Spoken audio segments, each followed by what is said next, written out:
Good evening, I'm Klaudia Czerwińska and you're watching World News Tonight live from Warsaw. The 17th package of EU sanctions has been officially approved, opening new possibilities for the West to put more pressure on Russia to reach a ceasefire. How are the new sanctions going to work, and are they enough to have the Kremlin rethink its maximalist demands? We'll have more on that in just a moment, but first, let's take a look at the latest headlines. Donald Trump threatens peace talks walkout, suggesting Pope Leo XIV as mediator. Polish Prime Minister Tusk calls on Parliament to extend asylum restrictions.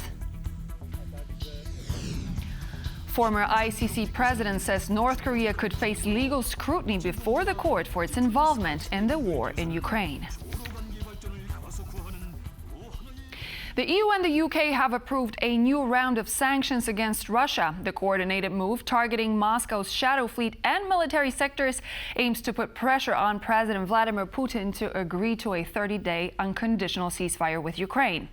We are joined live by our EU correspondent Angela Skujins in Brussels. So, Angela, we will get to the contents of the 17th sanctions package in a second, but first, what can you tell us about the politics behind these choreographed sanctions from those different European leaders today? Yes, so we just got out of a press conference in Brussels delivered by the EU's top diplomat, Kaja Kallas, where she spruiked that 17th sanctions package, which at a glance tackles those hundreds of vessels accused of being a part of Russia's shadow fleet. But the most important thing here today is the international coordination that was required to get this over the line. Now, on the same day that those 27 defence ministers greenlit this recent sanctions package, we also got an announcement out of 10 Downing Street that 100 fresh sanctions have been slapped on Russia by the United Kingdom. The aim there is to target companies responsible for manufacturing some of those deadly weapons. In a press release, Westminster acknowledged the coordination here with the EU to ensure that both of these sanctions packages have the teeth to push Russian President Vladimir Putin to the negotiating table to agree to that 30-day unconditional ceasefire with Ukraine. But let's take a listen to what the EU's top diplomat, Kaja Kallas, had to say regarding the international efforts that were required today. We are coordinating with a lot of partners outside European Union also, because then we have a stronger pressure if everybody agrees and wants to really end this war. So we are cooperating and coordinating with a lot of partners. What comes to the proposal by Senator Graham, I think it's a very strong proposal, and it shows that also there are people thinking the similar way in United States. Yes, so the Ukrainian Foreign Minister, Andrei Sybiha, was also in attendance at this Foreign Affairs Council meeting in the Belgian capital. He posted on social media platform X that he too was in support of these US tariffs spearheaded by that Senator Lindsey Graham. They've been described as bone-crushing, the contents being 500% tariffs applied on any country that imports certain Russian goods. He also posted on that social media platform how the pressure needs to be increased so that Russia goes to the negotiating table. Let's take a listen to his remarks posted online this afternoon. We are ready to ceasefire and advance a genuine peace process. So far, only Russia has obstructed peace talks and rejected an unconditional ceasefire. This implies that the pressure on Moscow must be increased. Of course, the elephant in the room here being, where is Washington? Yesterday, late in the evening, we heard from US President Donald Trump following a 2-hour phone call with Russian President Vladimir Putin that he will not be applying fresh sanctions onto the Moscow. He claims this could endanger those wafer-thin ceasefire efforts that could be occurring. But it's not total doom and gloom. We have a brilliant report coming up by our business reporter, Jan Kennedy, getting into the weeds of that 17th sanctions package that was greenlit today. Over 3 years have passed since the start of Russia's full-scale invasion of Ukraine, but peace talks still appear to be far off. To increase pressure on Moscow and push the Kremlin toward the negotiating table, on Tuesday, EU defence ministers approved a new sanctions package, which was later announced by EU Foreign Policy Chief Kaja Kallas. The EU has approved its 17th sanctions package against Russia, targeting nearly 200 Shadow Fleet ships. New measures also addressed hybrid threats and human rights. In addition to targeting the Kremlin's shadow fleet used to export mainly crude oil, the package also sanctions 30 entities trading in dual-use goods and 75 individuals and entities linked to Russia's arms industry. It further introduces new tools against those involved in hybrid warfare and targets 20 individuals with ties to the Kremlin. But experts say that while the latest package is a step in the right direction, to sink the shadow fleet, these restrictions must be imposed on a regular basis and in partnership with allied countries. That's the critical part, is doing a lot of ships, firstly, doing them in unison with the rest of the Western partners, secondly, right? And then doing them consistently. In 2 months from now, adding another 100 ships to the sanctions list. 2 months after that, adding another 100 ships, because these companies and these ships keep popping up, new ones over and over. Meanwhile, EU member states are already working on the adoption of the next 18th sanctions package. We continue on working on the next strong package of sanctions to put more pressure on Russia so that they would also want peace. Ahead of today's meeting in Brussels, Germany's Defence Minister Boris Pistorius said the next package should focus on cutting Russia's key revenue stream. The most effective means of sanctioning is to continue to cut off the inflow of funds, the inflow of money from energy sales for Russia. That's where we need to go further, I'm convinced. But Polish Foreign Minister Radosław Sikorski said that the priority should be to make sure Russia's foreign reserves remain frozen and pointed to the possibility of them being used for the reconstruction of Ukraine. The most important thing at the moment is to secure those assets so that they don't become available to Russia in case someone vetoed the prolongation of sanctions, and that's I believe doable. But yes, in the end, someone will have to A, continue paying for the functioning of the Ukrainian state, and B, pay for Ukraine's reconstruction. This can be done either by the aggressor or by our taxpayers. I think the aggressor should pay. With this deadline fast approaching at the end of July, time is running out. For TVP World, Jan Kennedy. As the American attitude towards sanctions targeting Russia remains unclear, Donald Trump's 2-hour phone call with Vladimir Putin marked yet another pivot in the Ukrainian peace process.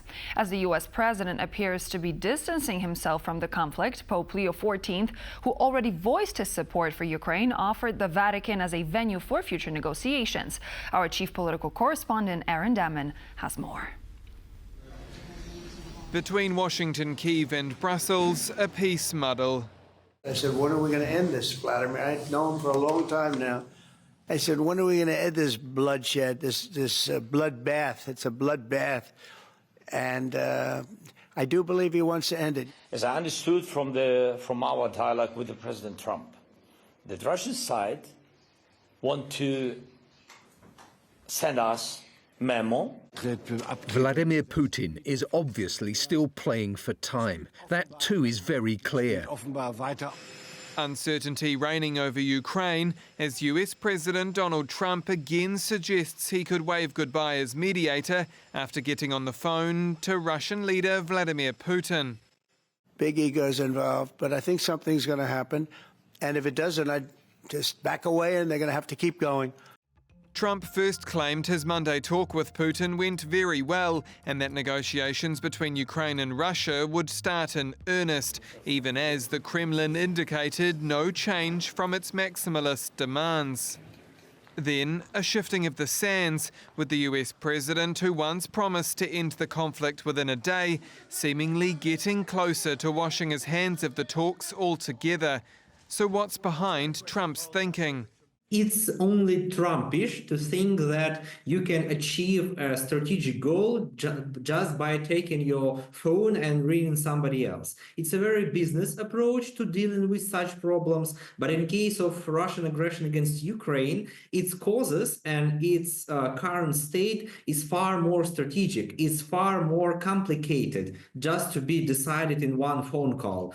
A strategic negotiation that could now be solved away from the White House in the Holy See. I think it would be great to have it at the Vatican. Maybe it would have some extra significance. Ukrainian President Vladimir Zelensky is open to the idea, with the freshly appointed American Pope Leo XIV also previously on board. Let us meet, let us talk, let us negotiate. In an exclusive interview with TVP World, renowned historian Norman Davies mapped out the new pontiff's approach. Well, traditionally, the papacy has stayed in the shadows. John Paul II was an exception, like he was a breath of fresh air when he came. It looks as though the new American Pope, with a lot of experience in Latin America, is also very politically aware and prepared to, show his hand. Back in America, Senator Lindsey Graham, a pro-Ukrainian Republican, has repeatedly called for crushing sanctions on Russia if Putin does not agree to a ceasefire. He introduced a bill to the Senate last month proposing a 500% tariff on imports from countries that buy Russian energy, though it's unclear when a vote on the legislation could take place. Polish Foreign Minister Radosław Sikorski on Tuesday voicing his support. If President Trump finally recognises that Vladimir Putin is playing cat and mouse with him, playing for time, rather than realistically implementing a ceasefire, it will be possible to launch Senator Lindsey Graham's package. Less than a week ago, Kyiv and Moscow held their first direct talks in more than 3 years. But the road to peace remains a distant promise.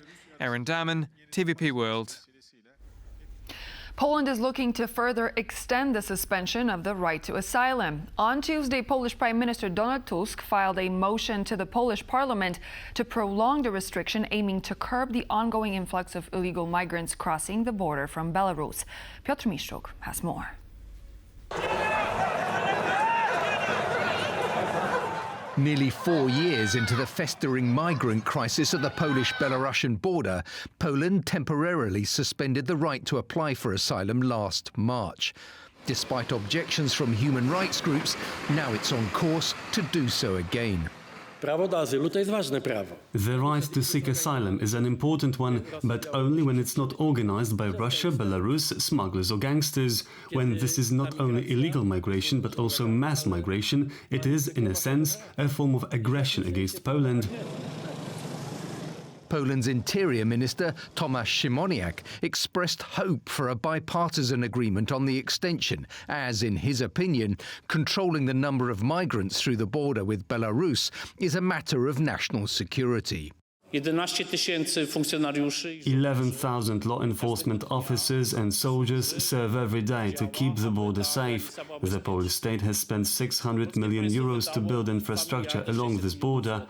Please be serious about these matters, as we are dealing with issues that should not be subject to political games. So how long will you stay here? The motion to prolong the suspension will be subject to a vote in the Polish parliament on Wednesday. This report for TVP World was prepared by Piotr Miszczuk. Ukraine may sue North Korea via the International Criminal Court over its involvement in Russia's war of aggression. Meanwhile, the Hungarian parliament passed a bill to withdraw from the International Tribunal altogether. The decision comes as the country warmly welcomed Israel's prime minister for a visit in April, despite the international arrest warrant, and accused the ICC of being too political. Sonia Gatabishchan has this report.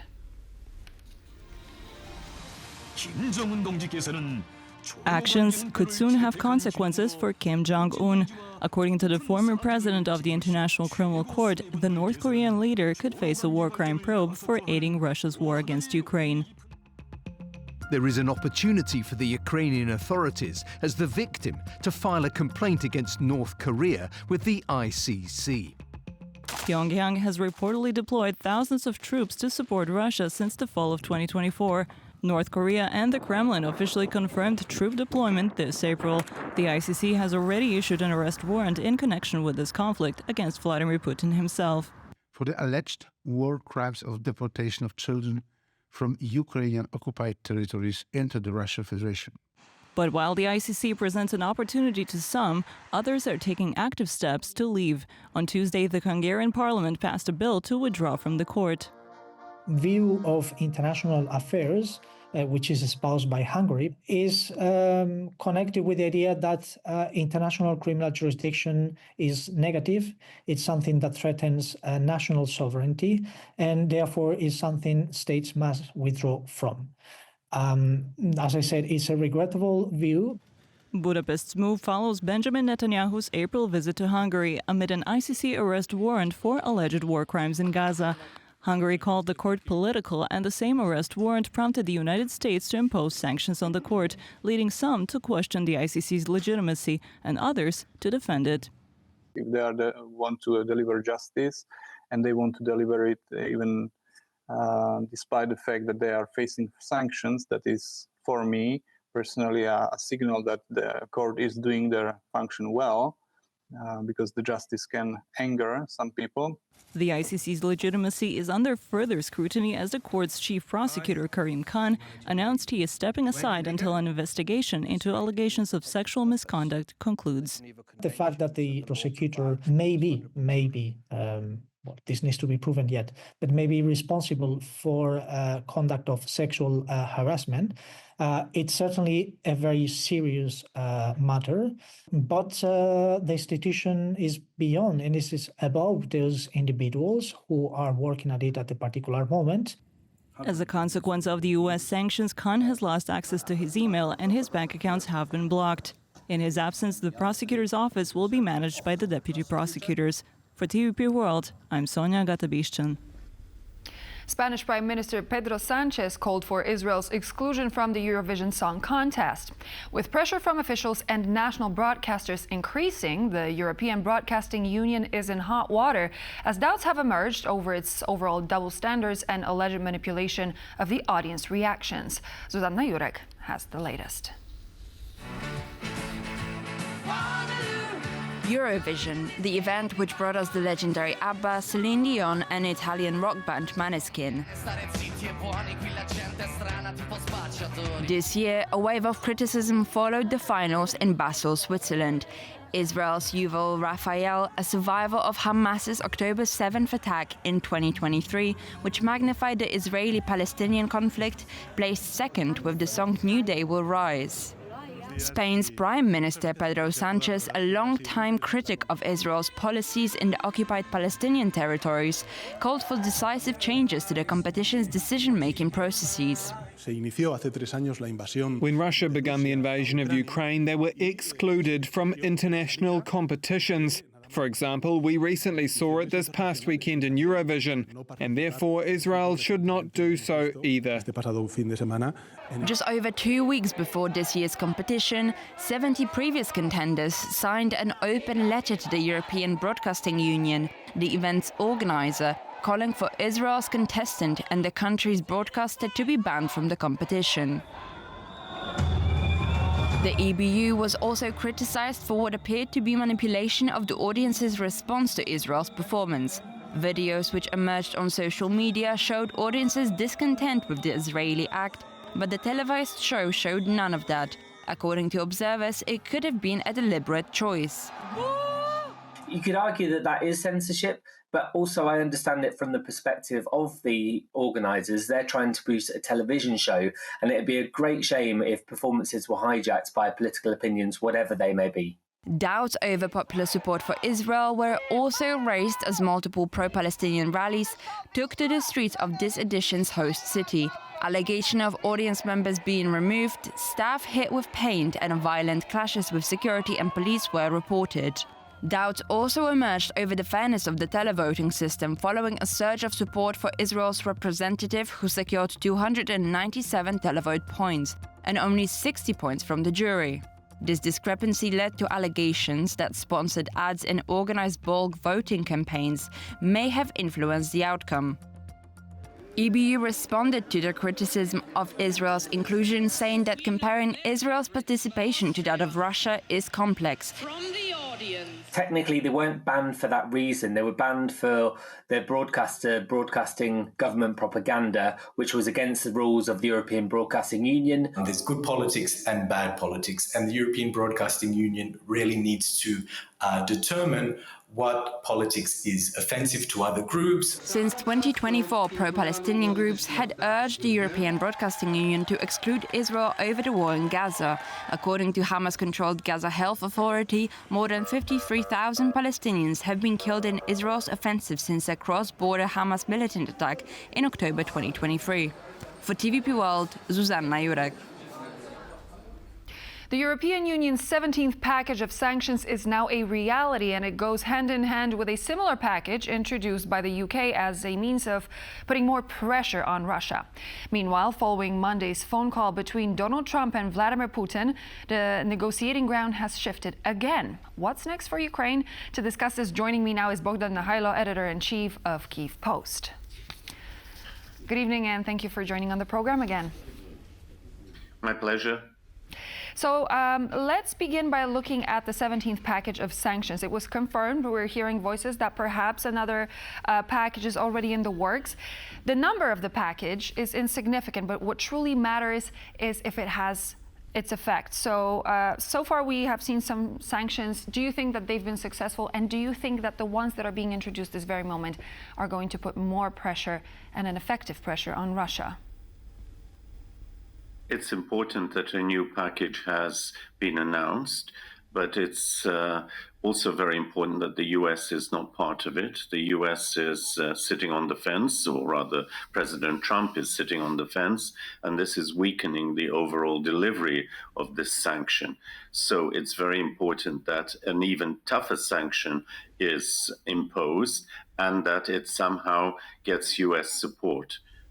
It may be that despite Trump trying to placate Putin yet again and to hold back from imposing very severe sanctions, as he's threatened to do, but is not doing, that perhaps with the reaction from Europe, from the Vatican, from even from, I think, China and Turkey implicitly, that he'll be forced to rethink his position in the next week or two and realize that he's isolated himself and made a total fiasco of his approach to supposedly seeking a peace settlement for the Ukraine-Russia war. Mm-hmm.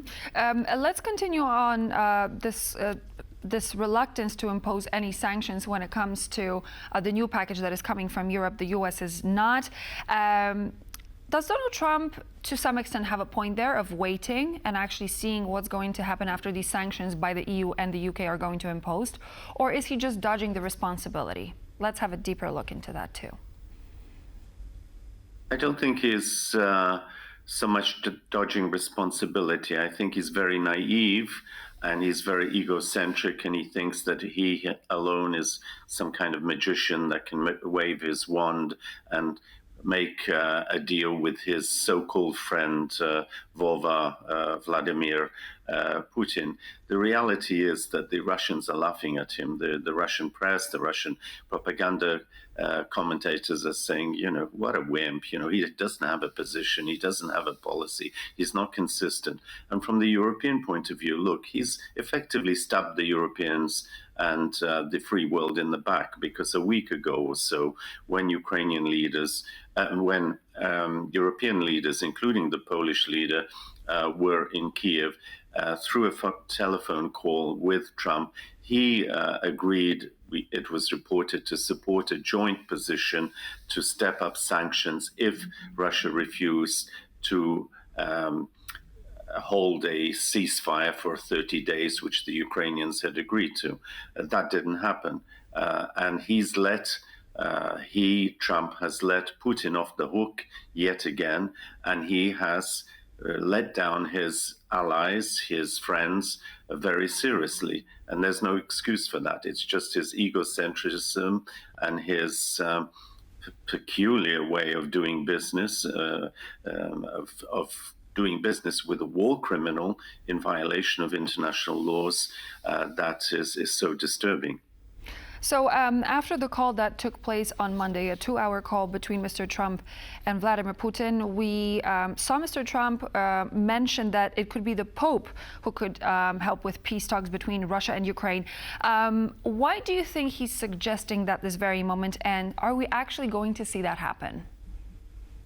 No, I mean, let's be frank. Trump is full of air. He says one thing one day, he says something else the next day. Erdogan, the president of Turkey, has also offered to host peace talks. Now the new Pope is offering to do that. I don't think that Moscow will go for that because the new Pope, unlike his predecessor, is taking a pro-Ukrainian position, which is anathema to the Russian Orthodox Patriarchate and Putin himself. So they won't consider him as neutral. The fact that Vance is a Catholic and has now seems to have stepped back from his very belligerent position towards Zelensky when they met in the White House with Trump. You remember that infamous meeting a few weeks ago. It's very difficult to forget that meeting. So at any rate, things have changed and Trump is very isolated. I don't think that Rubio, his Secretary of State, who had a briefing today in Washington, and even Vance for that matter, when they saw in Rome last weekend the amount of support for Ukraine, for Zelensky, and the need to, shall we say, stay together with the US's friends and allies up to now, I think that somehow that message will be brought back to Trump. But of course, his advisors, the Rubios and Vances and others and Kellogg's, are very sycophantic, and they do as their master says. But I think that his time is running out. I think not only does he have domestic problems, and not only does he have a firmer position from Europe, from Canada emerging, but Ukraine is also holding firm. Zelensky is saying, no, we are not going to get on our knees just because you want to make a deal over our heads with a war criminal, with Putin. No, we're not going to go for that. So, his bluster and his Tarzan-like approach to diplomacy, me, I'm king of the jungle, a macho, it's not going down well at all. And I think these last few days, he's driven himself into a corner. Trump, so that is. Considering everything you said just a moment ago, do you think that Donald Trump is actually going to be, in order to build up his position yet again among all those partners that you mentioned in the West, do you think that he's going to step up his game, or is there still a chance that he's going to take the backseat when it comes to the peace negotiations, and what would it mean for Ukraine in the long term?